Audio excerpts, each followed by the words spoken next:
हाय दोस्तों, मैं हूं राघवेंद्र सिंह कुशवाहा और आपका स्वागत करता हूं फिजिक्स की पार्ट 4 यूनिट एंड डायमेंशन। आज हम लोग डिस्कस करेंगे वह बहुत ही important topic for any competition, IIT, JEE और बोर्ड एग्जाम ऑल्सो। एक क्वेश्चन जरूर आता है इससे, चाहे आपका इंजीनियरिंग एग्जाम हो या मेडिकल एग्जाम हो, इसलिए ये टॉपिक बहुत ही ज्यादा इम्पोर्टेंट है। डायमेंशन, कभी यूनिट पूछ लेगा किसी फिजिकल यूनिट्स की, कभी डायमेंशन पूछ लेगा, कभी कोई अगर कांस्टेंट वैल्यू है तो उसका जो है वैल्यू पूछ लेगा। तो इस टाइप से आपका जो है कोई ना कोई क्वेश्चन इस टॉपिक से बनता ही बनता है। तो हम लोग आज स्टार्ट करेंगे डायमेंशन। डायमेंशन कैसे निकाली जाती है, क्या क्या प्रिंसिपल पे बेस्ड होती है, इस पे हम लोग डिस्कस करेंगे। ओके, सबसे पहले हम बात करते हैं dimension. What is the dimension? The dimension of a physical quantity are the powers to which the base quantities are raised to represent that quantity. Okay, तो डायमेंशन क्या होती है? Dimension is a physical quantities of are the powers. Dimension आपकी powers होती है physical quantities को जो express करने के लिए हम लोग यूज करते हैं। That is called the dimension. आपसे कभी डायमेंशन का डेफिनेशन नहीं पूछेगा, आपको उससे डायरेक्टली वो क्या करेगा, डायमेंशन निकालने के लिए देगा। इनको हम लोग डायमेंशन को कभी भी लिखते हैं तो हमेशा हम लोग स्क्वायर ब्रैकेट का यूज करते हैं। Square bracket, that quantity means we are dealing the dimension of the quantity. जैसे हम यहाँ पे देख सकते हैं, ये देखिए एल एम टी, ये सभी आपकी स्क्वायर ब्रैकेट में लिखे हुए हैं। तो डायमेंशन ऑफ द फोर्स यहाँ पे हमने निकाल के इसलिए दिखाया है, force equal to mass into acceleration होता है, और acceleration equal to v upon time, यानी कि वेलोसिटी अपॉन टाइम होता है, और वेलोसिटी इक्वल टू होता है लेंथ अपॉन टाइम, यानी कि लेंथ डिस्प्लेसमेंट अपॉन टाइम या डिस्टेंस अपॉन टाइम। ठीक है, तो हमारा क्या आ जाता है, मास का m होता है, और यहाँ पे l लेंथ का हो गया, और t स्क्वायर आपका टाइम का हो जाएगा। तो फाइनल जो डायमेंशन आएगी वो mlt-2 आपका यहाँ पे डायमेंशन आएगा। ओके, यहाँ पे कुछ डायमेंशन हमने यहाँ पे दिखाई हुई हैं, जैसे एक्सेलरेशन की। बेसिक फॉर्मूला आपको इसके लिए पता होना चाहिए, और नहीं पता है तो एक बार पिछली वीडियोस को जाके आप लोग देख लीजिए, तो बेसिक फॉर्मूला आप लोगों को पता पड़ जाएंगे। जैसे velocity equal to distance upon time, है ना, और acceleration equal to velocity upon time. तो ऐसे छोटे छोटे फॉर्मूले से हम लोग जो है डायमेंशन को फाइंड आउट कर सकते हैं। कैसे निकाला जाता है ये हम अभी डिस्कस करेंगे। नेक्स्ट है आपका dimensional analysis and its application. तो सबसे पहली चीज तो डायमेंशनल एनालिसिस 3 मेथड्स द्वारा होता है। पहला, to check the correctness of equation. Dimensional equation, आपको कोई भी फॉर्मूला दिया जाएगा और आपसे पूछा जाएगा व्हाट इज द करेक्टनेस और नॉट, विच इज करेक्टनेस और नॉट।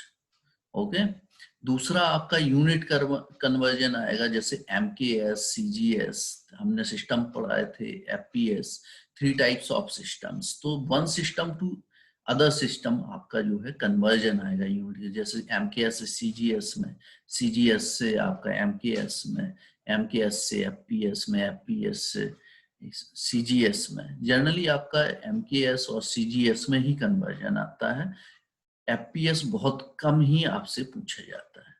ओके, नेक्स्ट है आपका deducing the relation among the physical quantities. आपको डिफरेंट जो है 3 और 4 आपको फिजिकल क्वांटिटीज दी जाएगी न्यूमेरिकल में, और आपसे कहा जाएगा find the relation among these physical quantities. So आपको निकालना पड़ेगा। नेक्स्ट है आपका principle of homogeneity of dimension. It is very important for finding the equations of or dimension different between the different physical quantities. Okay, तो यहाँ पे क्या कहता है ये homogeneity principle? The magnitude of physical quantities may be added or subtracted from one another only if they have the same dimensions. The simple principle called the principle of homogeneity. Now, तो हम इसके बाद में जो है discuss करते हैं इसके लिए कि हमारा जो है कैसे हम लोग इसको निकालेंगे। यहाँ पे हम लोग व्हाइट बोर्ड पे हम आपको बताएंगे कैसे निकालते हैं डायमेंशन। सबसे पहले ये तो सबसे पहले छोटी छोटी डायमेंशंस को मैं बताता हूँ, उसके बाद में डायमेंशनल एनालिसिस कैसे करोगे आप, उस पे हम लोग डिस्कस करेंगे। ओके, तो यहाँ पे आप देख लीजिए, जैसे सबसे पहले हम अगर बात करें वेलोसिटी की। ओके, वेलोसिटी इक्वल टू होता है डिस्टेंस अपॉन और displacement upon time. Okay, speed equal to distance upon time and velocity equal to displacement upon time. Both are the distance, both are the in the criteria of the length. Okay, so the dimension of the displacement or distance always capital L. हमने बताया था आपको पिछली video में, इसकी जो dimensional symbols होते हैं लेंथ का क्या होता है L. So it is written L and using big bracket, and T is the time, so dimension is T. We write it L T minus 1.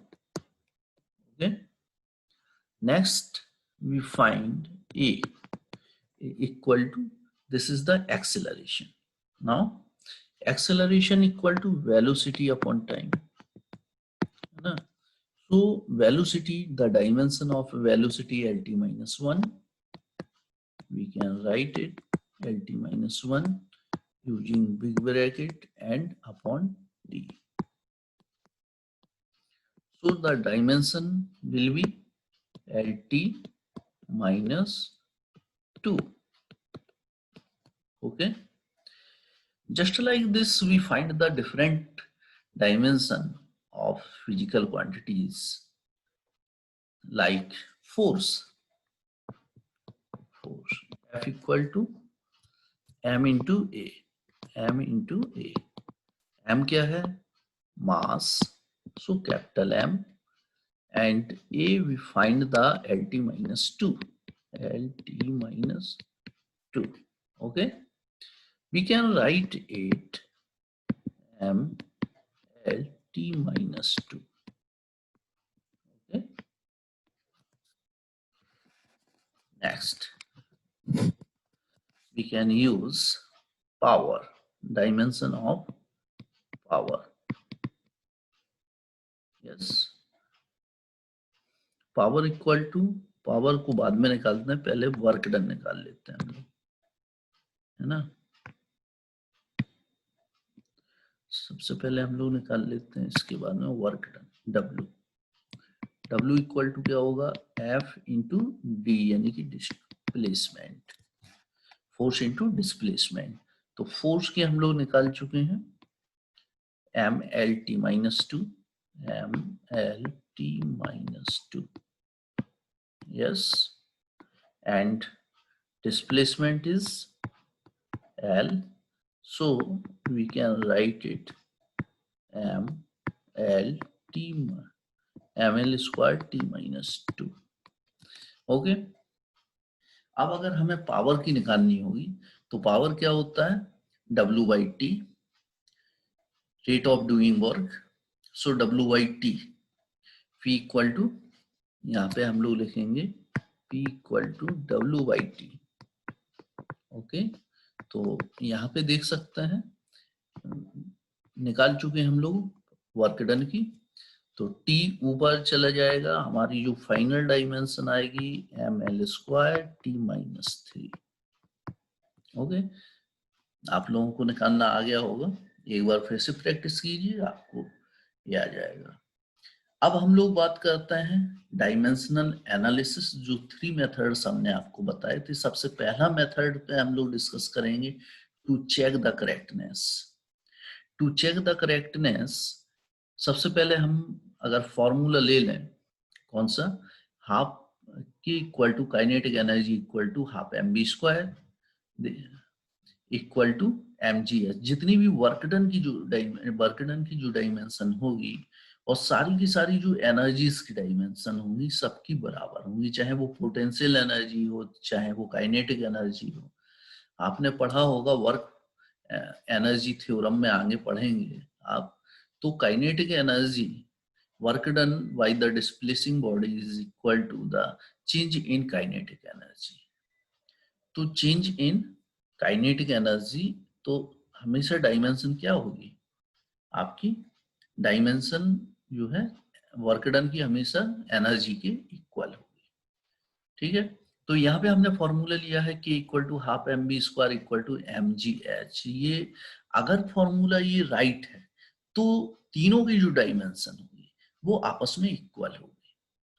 तो यहाँ पे सबसे पहले हम लोग निकालेंगे dimension of kinetic energy equal to, energy की dimension हम लोग निकाल चुके हैं ml स्क्वायर t माइनस 2, यानी कि वर्क डन की डायमेंशन। अब इसके बराबर हाफ mv स्क्वायर की भी आनी चाहिए, तो हम नेक्स्ट निकाल रहे हैं dimension of half mv square. मैंने लिखा हुआ है dimension of half mv square यहाँ पे।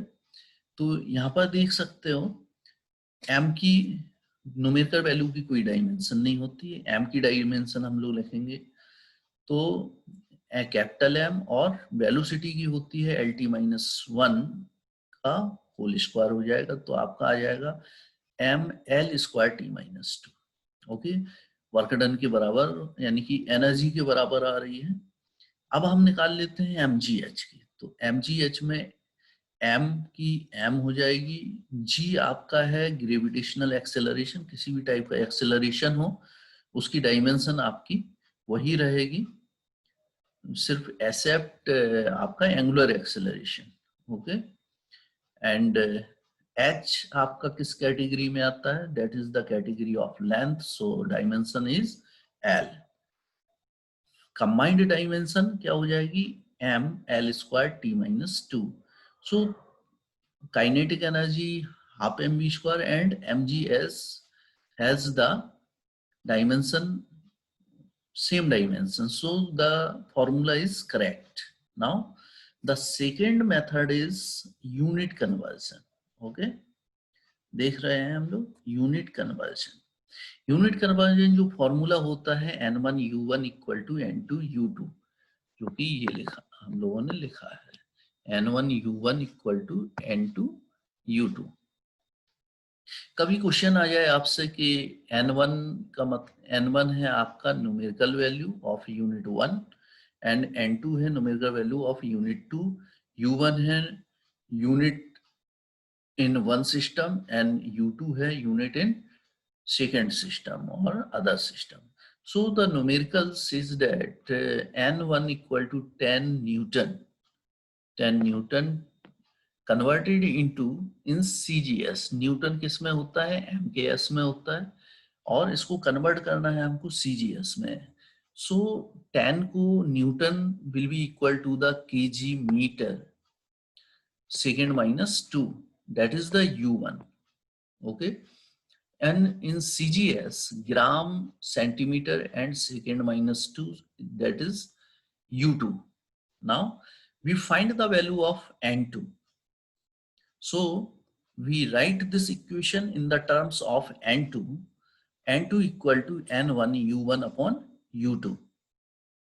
okay, so n1 equal to 10, put it, and u1 kg meter second minus 2 and u2 will be gram centimetre minus second minus 2। अब हम इसको separately लिखेंगे, KG upon gram, metre upon centimetre और second upon second minus 2। We convert in CGS यानी कि kg converted into gram, so it will be equal to the 10 की power 3।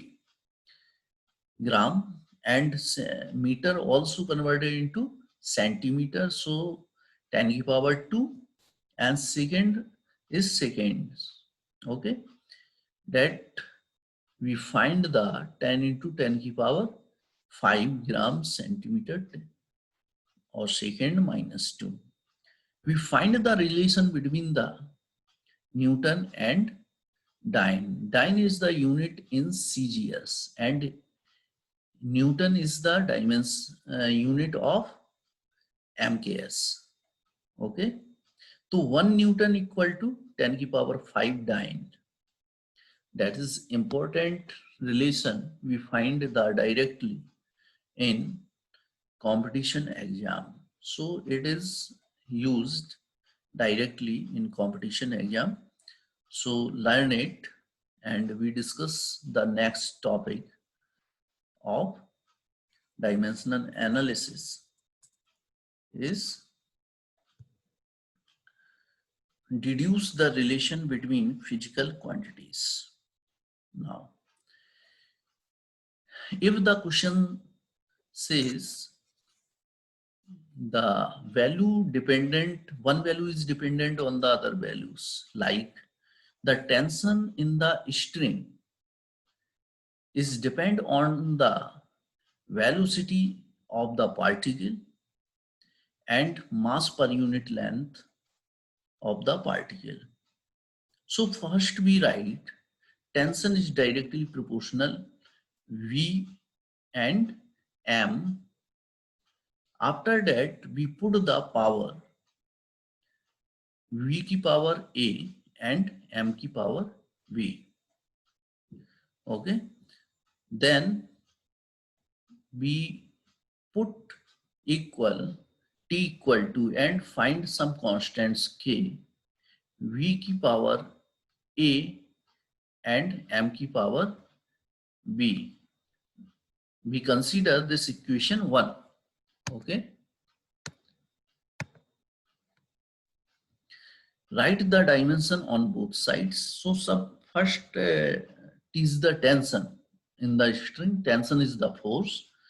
We write the dimension of tension MLT minus 2 equal to constant की कोई dimension नहीं होती है, आप लोग जानते हैं. यहाँ पे वेलोसिटी की डायमेंशन क्या होती है? LT माइनस 1 की पावर कितना आ जाएगा? A. एंड M की पावर, M यहाँ पे क्या है? मास पर यूनिट लेंथ, तो ML माइनस 1 की power B. Okay, we write it separately MLT first M and get the power individually. M की पावर यहाँ से ऊपर से सिर्फ एक जगह है M, तो पावर आपकी V आ रही है. Okay, then write the power of L and L in this equation, L power has the A and here B, so A plus B. Okay, and write the power of T, so minus A only. Right, sorry, यहाँ पे L की जो power आएगी second से minus V आएगी, that means V. Okay, and write down again minus V. Okay, then compare the powers on both sides. अब compare कराओ, compare the powers.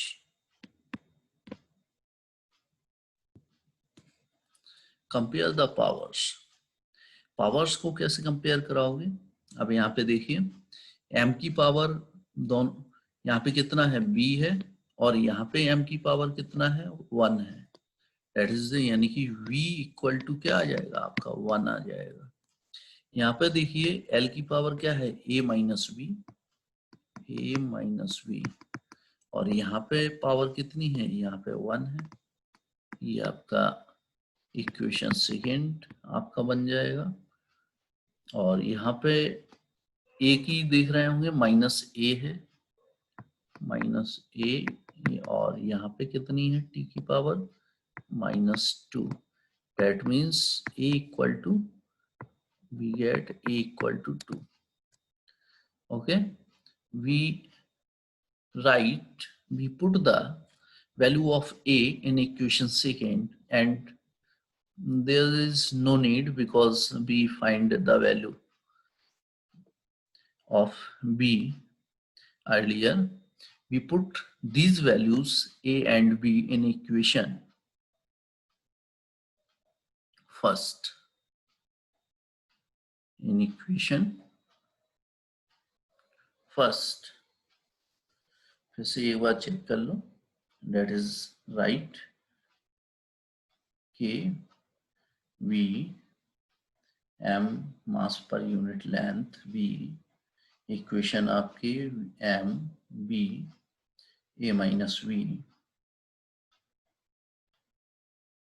l की पावर यहाँ पे a और माइनस v. ओके, t की power -a only. v equal to 1 and a minus v. यहाँ पे कुछ गलत आ रहा है. -a, नहीं सही. ओके, आगे बढ़ते हैं. we put this value in equation 1. okay, then t equal to v की पावर कितना था k, v की पावर a था, एंड यहाँ पे दूसरा क्वांटिटीज क्या था m, मास पर यूनिट लेंथ आपका 1 था. v का वैल्यू 1 है. So we find the equation k v square m. Okay, यहाँ पे कांस्टेंट की वैल्यू अगर हम k 1 मान लें तो हमारा जो फॉर्मूला आ जाएगा वो क्या आ जाएगा, t equal to v square m. That is the formula. So we can establish the relation among the different physical quantities by this method. There are 3 methods I discussed to you. मुझे लगता है कि आप लोगों को समझ में आया होगा. अगर कहीं प्रॉब्लम है तो आप कमेंट करके हमें बता सकते हैं. So good night. ये क्लास यहीं पे हम लोग खत्म करते हैं. मैं आशा करता हूं कि आप लोगों को समझ में आया होगा.